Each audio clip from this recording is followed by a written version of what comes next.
Alam nyo ba kung magkano ang nalugi sa gobyerno dahil nagbenta sila ng ginto mga 2-3 taong nakaraan?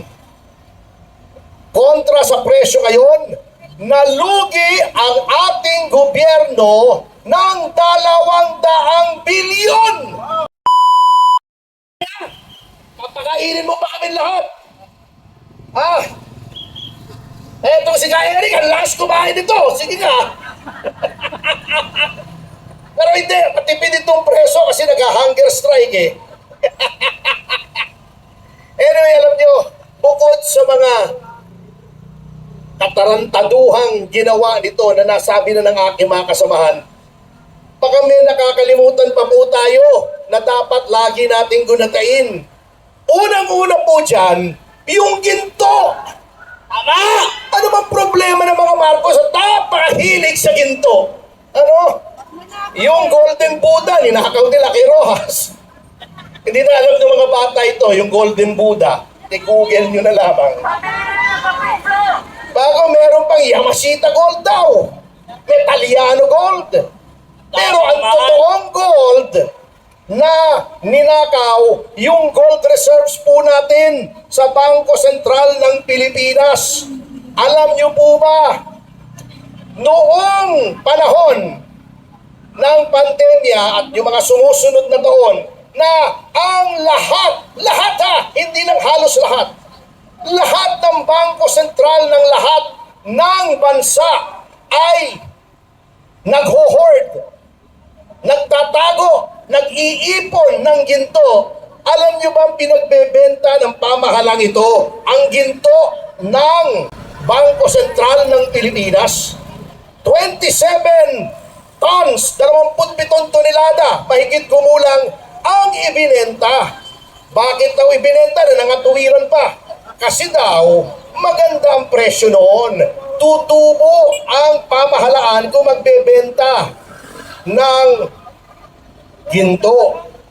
Ang masasabi ko sa kanila, ikwento nyo sa pagong. Kasi, nung binenta nila, yung presyo, tignan nyo, huwag kayong maniwala sa akin, baka binobola ko kayo eh. I-fact check nyo sa internet. Yung presyo ng pinagbentahan nila, tumaas ang presyo ng ginto. Hindi bumababa. Ginto yan eh. That's the best, that's the safest investment. Alam nyo ba kung magkano ang nalugi sa gobyerno dahil nagbenta sila ng ginto mga 2-3 taong nakaraan? Kontra sa presyo ngayon, nalugi ang ating gobyerno ng 200 bilyon. 200 bilyong piso. Alam nyo, hindi ako naniniwala na maling diskarte yan eh. Knowing this government, may kumita dyan. Hindi gagalaw itong gobyernong ito nang walang kita. Kaya nga sinasabi nila, ang malaking achievement daw ni Ginoong Marcos is that he is very big on peace and order. Alam niyo ba yan, kasama Jing? Malakas daw sa ano daw? Ang si Marcos Jr. daw ay very big on peace and order. Kasi pag may proyekto, sasabihin niya, I want a big piece of this, I want a big piece of that. That's an order. Kaya peace and order. Ito pa isang malaking kalokohan. Alam niyo, yung Maharlika Fund. Maharlika pa talagang ang pangalan eh. Halatang halata. Alam niyo po, may mga bansang may sovereign fund. Dubai, UAE, Abu Dhabi, China. Ngunit, itong sovereign fund, yan po ay kapag labis-labis po ang kita ng isang pamahalaan. Yung surplus na sinasabi nila, yung sobra, ini-invest para kumita. Sa tingin nyo ba ang Pilipinas may sobrang pondo? Paano binulsa na? Okay, funds. Huwag kayong maniwala rin sa akin, i-fact check nyo. Yung pinakamalaki po, sa isang Nordic country, trilyong dolyar. Yung sa Dubai, daang bilyong dolyar. 600, 700 billion ang sovereign fund. Maganda pong pondo. Alam nyo ba kung magkano lamang ang sovereign fund natin sa US dollars? Nakakahiya, partner, Maria. 2.26 billion dollars lang. Kulelat halos tayo sa sovereign fund. Anong ibig sabihin?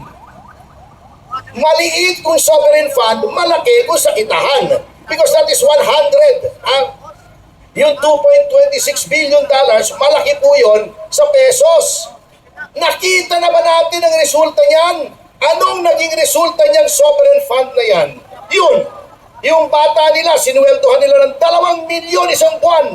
Yung pangulo pa lang ng Maharlika Fund. Yung iba pang tauhan, yung opisina pa. Ngayon, sinasabi na wala naman nangyayari. Anong ginawa sa sovereign fund? Ininvest sa bansa lang. Worse, kinuha pa sa mga government banks, sa land bank, sa Coco Bank, na dapat pinauutang sa mga magsasaka, sa mga maliliit na negosyante, dinalagay sa Maharlika Fund yung bilyon-bilyon na sila ang nagmamanage. Buti na nga, may mga pumiyok. Kukunin pa ba tayo sa SSS at sa GSIS? Akalain niyo yun, pati pensyon ng pribadong sektor at ng gobyerno, yung mga empleyado ng gobyerno, gusto pang kurakutin. Buti may pumiyok. Yan po dalawang yan na hindi natin dapat malimutan kasi kasama sa flood control, nakikita niyo na po ang trend ng gobyerno ito na lahat ng kilos kailangan may kita, may kurakot, di ba?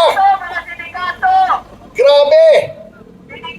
Oo, kaya nga sabi, yung karamihan daw ng mga kongresista, mga kasamahan ni Ching at ni Mike, nag-iba na.